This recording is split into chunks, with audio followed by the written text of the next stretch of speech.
Today I'm here with Rochelle Weinstein, who is a best-selling author and an author. I admire her work. She's really good at making you turn the pages and getting the emotion on the page. Really good at it. Good books to study for this. And we're going to focus on her latest, which is This Is Not How It Ends. But she has several books before that, and I'd encourage you to check them all out. Don't only focus on this one because they're all pretty fabulous. So Rochelle, thank you for joining me today. Thanks, Lainey. I'm so glad to be here. It's finally nice to meet you in not so person. As close as we get these days, right? In virtual world. Right. So talking of which, where are you joining me from? I am in beautiful Miami, Florida, and I really wish that everybody could see. It's a picture perfect day, like 70 degrees and blue skies. And we'll show people later how to follow your Instagram, but we were just chatting before we started about how you have these beautiful blue water, like 100 shades of blue pictures on your Instagram. I love it. Thank you. I really enjoy nature photography. So that's another passion of mine, and I love sharing that with my readers. So let's talk about This Is Not How It Ends, which has done fabulously. And the reviews, for what it's worth, the top words that come up in the reviews of this book are beautifully written, love and loss, and the Florida Keys setting. People love the setting in the Florida Keys. So talk to me about this book. Tell our listeners here who might not have had a chance to read it yet what it's about. Okay, so This Is Not How It Ends. Here she is. I feel as though This Is Not How It Ends pays homage to my first self-published book, which was What We Leave Behind. And it was this quintessential love story. And I really wanted to go back to my love story roots. I was thinking like The Notebook, like the books that really pulled on my heartstrings, The Notebook and Me Before You. And I wanted to, God willing, write something even close to those masterpieces that really touched upon heartfelt emotions, friendship, love, letting in and letting go. And I can't say too much about it because there is a monster reveal in the book, but I've heard from a few readers that it is a couple tissues worthy, maybe a box. I seem to remember that I used some tissues while reading it. You achieved your goal with me, at least. Well, it's interesting also because you read the keywords and someone wrote beautifully written. And listen, that touches any author to hear about beautifully written. But I just received a note from someone on Instagram, a stranger, a reader, and it was the most heartfelt, powerful message about how she had lost her husband 2 years before and how this book helped her in so many ways. And I was bawling when I read her letter. I told her that she was my hero, that I can't be hers. Now we follow each other. I sent it to my agent and my editor. We were all like blown away. And to me, my point is that's the beauty in writing, and that was what I wanted to accomplish in this book. So that one reader really made the difference for me. She's the reason I write. Wow, that is the most we can hope for, right? As writers, that we touch that one person. I remember saying that to a friend before my debut came out, that I wasn't writing for the world. I was hoping just one or two people would feel like the book helped them and had an impact in their life. So that's amazing. Yeah.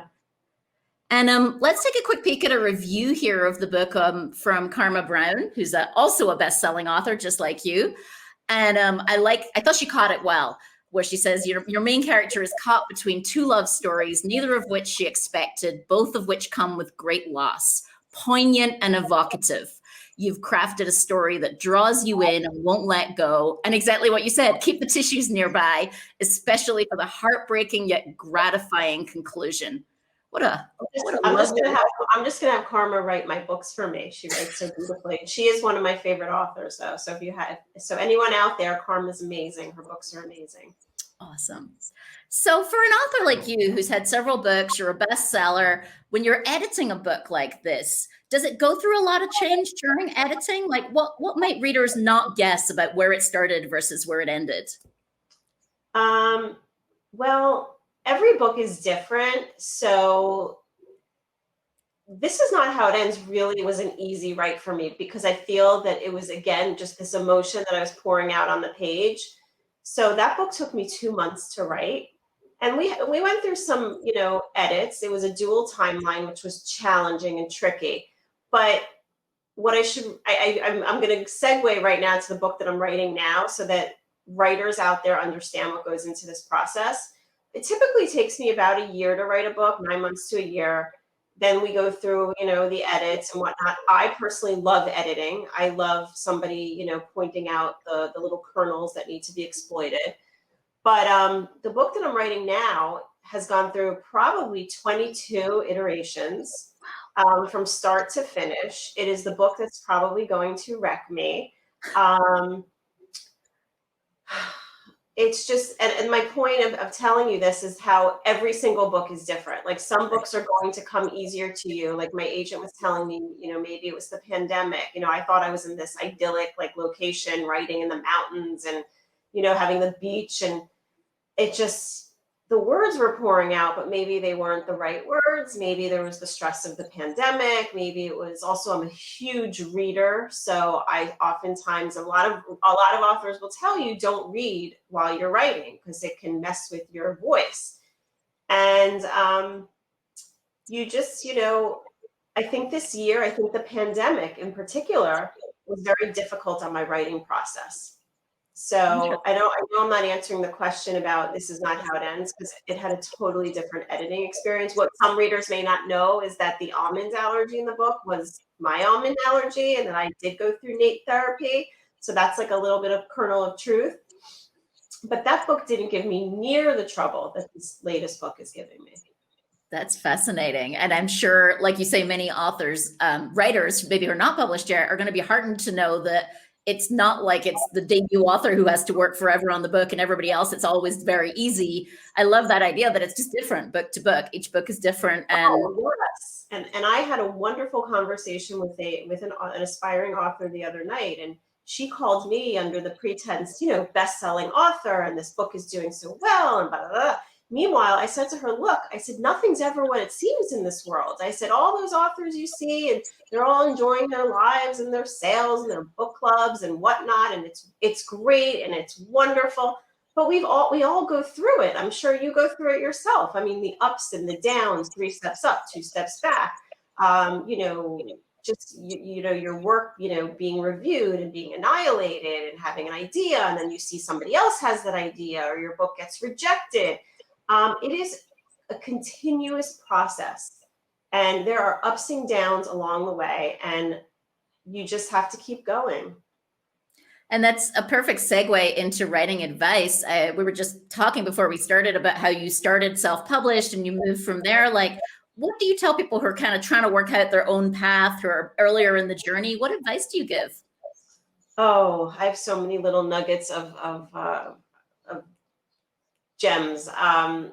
Number one, I like to tell aspiring writers to manage their expectations. Manage your expectations and know what you want out of your book. You have to know your goal. Why did I write this book? Do I want to become a New York Times bestseller? It's not easy. Do I want to write multiple books? A lot of publishing houses want to see commitment. They want to see you keep writing books. It's fine to have one book, but if you write one really well, it would be even better to have 5 or 6 of them.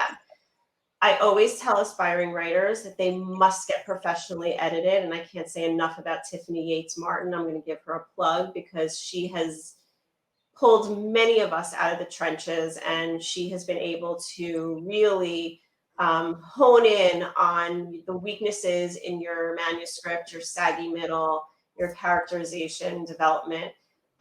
It's not your mother. It's not your best friend. It's difficult to give constructive advice to people that you love. So I recommend a professional edit. So I guess my three nuggets would be: get professionally edited, manage your expectations, know your goal, and number 4, which differentiates the successful writers from the not successful, is never giving up. That is really common advice. Like I was just listening to Barbara Conroy's episode from last year, and that was her advice: is like, don't give up. And she's getting published in her 70s, and her point was like, it's never too late. Don't give up. Don't think your opportunity has passed you by. You And can. same as you mentioned, Tiffany Yates Martin, I'll give a plug for her book, which happens to be sitting on my desk right now. If you can't afford a full developmental edit, this is an amazing book called Intuitive Editing that kind of walks you through her thought process of how she goes about editing a book. That is our Bible. Me too. We pray to the goddess Tiffany. We're going to make her watch this episode. So what about reading? I know, like you said, it can be challenging, right? While you're writing to read, but like, what have you been reading and what do you appreciate? I'm a huge reader and it's a detriment. It's my detriment because again, I read an author's book and their voices are in their characters are in my head. But I read everything. I actually brought a little show and share today. Let's do it. Show and tell. So I'm reading Becoming Duchess Goldblatt because my amazing sister-in-law told me that I have to, and I do whatever she tells me. And then I will say 2021, I've had a little bit of a hard time reading. 2020, I read a ton. I'm embarrassed to say that I've only read 3 books in 2021, but Push was insanely wild and crazy, disturbing, but page turning. I just finished Eliza Starts a Rumor, Jane Rosen. It was fabulous and fun. And this was amazing, The Midnight Library. If you don't follow Matt on social media, he's brilliant. He's got tremendous depth and insight. And then I'm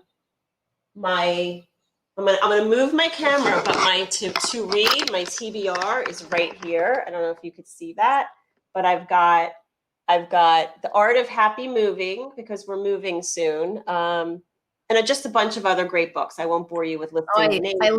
I love that I recognize 2 debuts at least on that stack. The Kindest Lie by Nancy Johnson and The Henna Artist, both fabulous debuts. Okay, yes. Yeah. And I've got Lauren Willing. I've got Moms Don't Have Time to, Zibby, Everything After, and I can't wait to read all of them. So awesome. I'm a huge supporter of other authors, and I love reading. So. Yay. And let me pop up your social media here, just because I do want to encourage people to connect with you on Instagram. You're at Rochelle B. Weinstein. And you can see here some of your gorgeous photos that I was talking about earlier of Florida. And RochelleWeinstein.com is your website. Everybody can find your other social media and your newsletter and everything there. Before we wrap up, though, is there anything I haven't asked you that you want to be sure to say or to talk about? Just, in this business, it's really important that we all support each other. And actually, I'm going to share something that my friend Alyssa Friedland shared on her Instagram story today. And it said that and I think it was from a woman, Michelle King, and I could be wrong. It was from her Twitter. But every bad review should come with the following saying, but I'm really proud and impressed that this person actually wrote a book. Right? I like that. Yeah, I just thought that was something, a little nugget of wisdom to leave with everybody. Writing reviews really helps authors, and I'm trailing off. I don't know what I was trying to say. Yeah, no, in fact, I was saying thank you to you because you reviewed my book last year, and it really helps authors. Like when we support each other, it's not just being able to take that review and use it. It's that little ego thing that says, okay, I can do this. I'm capable. Like if this other person that I admire says I'm capable, okay, maybe I am capable. I can keep going. And especially as you work on the next book, those things really help. Well, it's just about lifting each other up and showing kindness, and not just in the writing world, just in our entire world. I mean, if we practice those lessons in the real world, and they trickle down to this little beautiful community that we're in, it just makes it a happier place. There's a beautiful hashtag on Instagram. I think it's #KindnessMatters, that if you follow it, it has just these uplifting, beautiful, lovely stories that people share. No, this community is very generous and very supportive. And, I feel very blessed and grateful to be a part of it. And because of that, it is so easy for me to give back to this community. I tell anyone who's listening, anyone who wants, any type of advice, you can email me on my website. I have phone conversations with aspiring writers all the time, and I'm happy to help and, let them pick my brain and whatnot. that's probably more gratifying to me than reading my book sometimes. That's an amazing offer. Thank you for making that offer for our listeners here. And thank you for joining me today. I really appreciate it. I'm so glad we got to talk, and I hope you're well and safe and healthy, and everyone around you as well. Thank you. I appreciate it. Likewise for you. Take care. Thank you.